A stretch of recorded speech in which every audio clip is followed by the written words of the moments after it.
Good morning friends, कैसे हो आप सभी। तो आज मैं मेरठ मर्डर केस मुस्कान के बारे में बात करूंगी। उस पर रिएक्शन देने वाली हूँ कि क्या मुस्कान शुरू से ऐसी थी, क्या मुस्कान शुरू से बदतमीज थी जैसा उसकी माँ ने कहा है कि वो शुरू से दुष्ट थी और उसको फांसी होना चाहिए। तो सबसे पहले शुरू से जानते हैं कि मुस्कान और सौरभ कैसे मिले थे। तो मुस्कान और सौरभ ने 2016 में शादी की थी। उससे 1-1.5 साल पहले एक दूसरे को जानने लगे, बातचीत करने लगे और मुस्कान को पहल सौरभ की तरफ से हुआ था। मुस्कान की सुंदरता देखकर सौरभ उन पे कायल हो गए थे और उनसे प्यार करने लगे थे।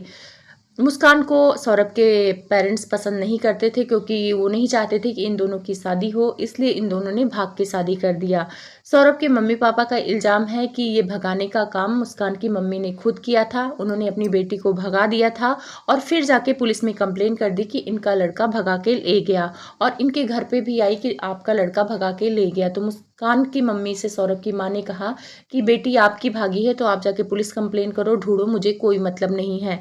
उसके बाद ये लोग घर वापस आते हैं। 1 साल ये लोग रखते हैं, इनके मम्मी पापा सौरभ के। उसके बाद मुस्कान थोड़ा झगड़ालू किस्म की थी, थोड़ा आज़ाद ख्याल की थी, वैसे कपड़े पहनना, मतलब उसे ससुराल में रहना ही नहीं था। तो रोज़ रोज़ लड़ाई से तंग आकर सौरभ ने किराए का मकान ले लिया और वहाँ पे रहने लगा। 2017 में वो लंदन चला गया। वहाँ पे ये अकेले रहती थी अपनी बेटी के साथ। तो वहीं पे 2017 के लास्ट तक इनकी मुलाकात साहिल से होती है, मुस्कान की। और साहिल बेरोजगार थे और उनसे पता नहीं क्या इनका लगाव हो गया और प्यार मोहब्बत हो गया। तो 2021 आते आते सौरभ को पता चल गया कि मेरी बीवी किसी और से प्यार करती है। तो मुस्कान के बारे में सौरभ को उनके मकान मालिक ने ही बताया था कि आपकी बीवी किसी और लड़के के साथ घूमती फिरती हैं। जब ये बात सौरभ को पता चली तो लंदन से इंडिया वापस आए 2021 में, तो उन्होंने मुस्कान से इस बारे में बात की। तो मुस्कान ने माफ़ी मांगा, बोला आइंदा से ऐसा नहीं होगा। लेकिन तब भी सौरभ इनके साथ नहीं रहना चाहते थे, इनसे दूर रहना चाहते थे क्योंकि उनको पता चल गया था कि किसी और के चक्कर में है। पर मुस्कान सौरभ को नहीं छोड़ना चाहती थी क्योंकि सौरभ से ही इनको पैसे मिलते थे। साहिल तो बेरोजगार था, साहिल पैसे दे नहीं सकता था, तो सौरभ के पैसों पे इन्हें अय्यासी करनी थी। लेकिन उसके बाद सौरभ वापस लंदन चले जाते हैं और इनकी अय्यासी शुरू रहती है। लेकिन एक चीज़ आप ध्यान रखना, जो इनकी माँ मुस्कान की कह रही हैं कि उन्हें कुछ पता नहीं था कि उनकी बेटी ने ऐसा कर देगी, मेरा दामाद बहुत अच्छा था, तो उसके कई कारण हैं क्योंकि इनकी माँ भी यहाँ झूठ बोल रही हैं। सौरभ की माँ ने सोशल मीडिया पे बयान दिया था कि इनकी बेटी ने सबसे पहले इनको फ़ोन किया था और बोला था कि उनके पति को ससुराल वालों ने मार दिया। इनकी माँ को विश्वास नहीं होता है। अब क्यों नहीं विश्वास होता है, कुछ तो वजह रही होगी। फिर ये कहती हैं कि फुसला के पूछा, तब उन्होंने कबूल किया कि मैंने ही सौरभ को मारकर नीले डिब्बे में बंद कर दिया है। फिर जब इन्हें पता चलता है तो ये पुलिस को बता देती हैं और पुलिस मुस्कान को पकड़ लेती है, ऐसा इन्होंने सोशल मीडिया पे बताया। और लोग इनकी जम के तारीफ करने लगे कि पहली माँ है जो बेटी की बुराई कर रही है, दामाद की तारीफ कर रही है, बेटी को पकड़वा के बहुत अच्छा काम किया। लेकिन ये एक पहलू है, जो सच है वो इससे परे है। यहाँ पे इनकी फैमिली झूठ बोल रही है। ये जो पता चला है कि मुस्कान ने सौरभ को मारा है, ये मजदूरों की वजह से पता चला है। ये घर शिफ्ट कर रही थी क्योंकि मकान मालिक को तो पता चल गया था कि इनका अफेयर है और उसके बाद इनके पति भी गायब हो जाते हैं। तो लोग सवाल कर रहे थे, तो वो जगह ये लोग खाली कर रहे थे। तो जब खाली करने के लिए इन लोगों ने मजदूरों को बुलाया तो सारा सामान जब ट्राली या जिस पे बुलाया होगा उसमें चढ़ाने लगे, तो जब उस डिब्बे को उठाया तो बहुत भारी था। तो मजदूरों ने कहा कि इसमें क्या है, तो मैं खाली करके इसको चढ़ा देता हूँ। तो इन्होंने बोला कि इसमें लोहा है लेकिन इसको खाली नहीं करना है। तो मजदूर बहाने बना के वहाँ से चले जाते हैं, बोलते हैं कल मैं करूँगा इसको खाली और फिर इसको चढ़ाएंगे। फिर वो जाके पुलिस को बता देते हैं। फिर पुलिस आती है और उसको जांच करती है, उसको खोला जाता है तो उसमें सौरभ की लाश मिलती है। अब यहीं पे आप लोग देखना कि इनकी माँ झूठ क्यों बोल रही हैं। और आखिर एक चीज़ आप लोग और ध्यान रखना, इन्होंने एक बात बोली थी कि मेरी बेटी शुरू से दुष्ट थी। तो इन्हें जब पता था कि इनकी बेटी दुष्ट थी और जब वो साहिल के साथ घूमने फिरने जाती थी, जब सौरभ लंदन में था, तो ये बेटी इनके पास छोड़ के जाती थी, तो ये पूछती नहीं थी कि तुम अकेले कहाँ जा रही हो। 7-7 दिन 8-8 दिन फरार रह रही थी, तो क्या इनके माँ बाप की नहीं चलता था कि हाँ पूछे कि मेरी बेटी कहाँ जा रही थी।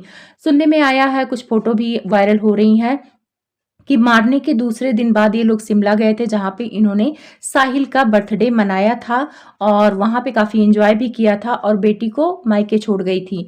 तो बेटी को जब मायके छोड़ने आई थी तो इनके माँ बाप को पूछने का फर्ज नहीं था कि तुम 7-8 दिन के लिए कहाँ जा रही हो अकेले। यहाँ पे मार्केट जाते हैं तो माँ बाप 70 सवाल करते हैं, चाहे वो बेटी शादीशुदा हो या कुंवारी हो, कि कहाँ जा रही हूँ। तो कहीं ना कहीं इनके माँ बाप को पता था। उनका पति बाहर रहता था मुस्कान का, और ये उसका फायदा उठाती थी, अपनी बेटी मायके पटकती थी और इनके माँ बाप को पता था और अय्यासी करती थी। अब यहाँ पे अय्यासी में साथ देने का एक मेन कारण था, क्योंकि मुस्कान की वजह से इनको भी पैसे मिलते थे। जो इनका अकाउंट था सौरभ का इंडिया में, दोनों फ्रीज था, तो वो पैसे मुस्कान के यहाँ भेजते थे अकाउंट में, या तो उनके मम्मी पापा के अकाउंट में भेजते थे। तो मुस्कान जब 2025 को वापस आए तो वो पैसे मांगने लगे कि भाई जो मैंने पैसे भेजे थे वो मेरे वापस करो। अपने सास ससुर से भी मांगने लगे और मुस्कान से भी मांग रहे थे, क्योंकि उनको तलाक लेना था। तो इन सारे लोगों ने प्लान बनाया कि इसको रास्ते से हटाया जाए, नहीं तो पैसे मांगेगा, जिसमें इन लोगों ने साहिल को मोहरा बनाया। साहिल बेवकूफ था, अंधविश्वासी था। साहिल के अंधविश्वासी होने का फायदा मुस्कान ने उठाया और इस काम में मदद लिया। उसे माँ के नाम पे ठगा, बोला कि तुम्हारी माँ ने कहा है कि जब तक सौरभ को रास्ते से नहीं हटाओगे तब तक तुम दोनों सुखी नहीं रहोगे। आईडी बना के स्नैपचैट पे उसको चैट करती थी और माँ के नाम पे ब्लैकमेल करती थी। साहिल अपनी माँ को प्यार करता था और उसके घर में जैसा पाया भी गया कि वो अंधविश्वासी था, काला जादू पे विश्वास करता था। उसे लगता था कि उसकी माँ उससे मिलने आएंगी, उससे बात करने आएंगी। ये सारी चीज़ें मुस्कान को पता थी और मुस्कान ने पुलिस कस्टडी में कहा है कि वो साहिल से भी शादी करना नहीं चाहती थी। तो साहिल दिखने में भी कोई सुंदर नहीं था, बेरोजगार था, तो साहिल को सिर्फ और सिर्फ फायदे के लिए मुस्कान ने अपने रास्ते में लाया और सौरभ को रास्ते से हटा दिया। अब जो इनकी माँ और पापा बहुत ज़्यादा वो बन रहे हैं कि मेरा दामाद बहुत अच्छा था, मेरा दामाद बहुत अच्छा था। दामाद तभी अच्छा होता है जब बेटी को सुख देता है, और बेटी को तो वो सुख दे नहीं रहा था। बेटी को सुख देता तो बेटी कहीं और मुंह नहीं मारती। और बेटी का कहना है कि सौरभ उसको टाइम नहीं दे रहा था, इस वजह से वो साहिल के पास चली गई। तो ज़िंदगी में लोगों को क्या चाहिए? या तो आप बहुत ज़्यादा पैसे ही कमा लो या लग्जरी लाइफ ले लो, या अपने हस्बैंड के साथ थोड़े कम पैसों में सुखी ज़िंदगी जियो। तो मुस्कान को तो दोनों चाहिए था, वक्त भी चाहिए था, पैसे भी चाहिए था। तो शायद सौरभ ने वक्त नहीं दे पाया और पैसे दे रहा था। शायद इसी की वजह से सौरभ आज इस दुनिया में नहीं है।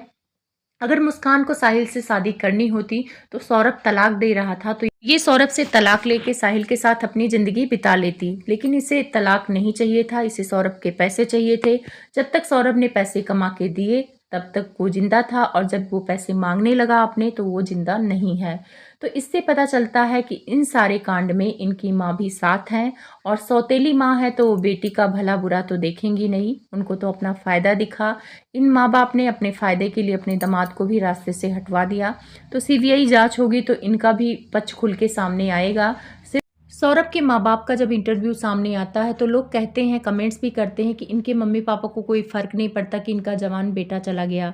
तो फ़र्क तो पड़ा होगा, लेकिन सौरभ ने अपनी मनमानी की, उनके बिना कहे इनसे शादी की और सारी चीज़ें की, ये घर से अलग रहा। लेकिन कहीं ना कहीं इन लोगों की भी गलती है कि अपने बेटे का अता पता करना चाहिए था जब उनको पता था कि ये अच्छी लड़की नहीं है। अब बता रहे हैं कि वो कई बार भाग चुकी थी, सौरभ के साथ रहने के साथ में वो किसी और लड़के के साथ भाग चुकी थी। फिर 7-8 दिन बाद उसे पकड़कर सौरभ लेके आए थे। तो जब इतना सब कुछ आपको पता था तो आपको अपने लड़के का ध्यान रखना चाहिए था कि लड़का मेरा क्या कर रहा है, कहाँ है, क्यों गायब है। तो कहीं ना कहीं असावधानी ही इनके लड़के के मौत का कारण बना है। तो परिवार वालों को भी ध्यान रखना चाहिए। अगर बेटा गलती करता है तो इसका मतलब ये नहीं कि उसे पूरी तरह से छोड़ दिया जाए, उस पर नज़र रखनी चाहिए। तो इस कहानी से यही शिक्षा मिलती है कि मतलब इंसान का जो मन की इच्छा होती है कभी पूरी नहीं होती है, और एक बेहतर की तलाश में वो क्राइम कर देता है। अब मुस्कान कौन सी अय्यासी करेगी, जेल की रोटियां खाएंगी और पूरी ज़िंदगी बर्बाद करके बैठ गई। तो कुछ लालच के चक्कर में इंसान अपनी पूरी ज़िंदगी बर्बाद कर देता है।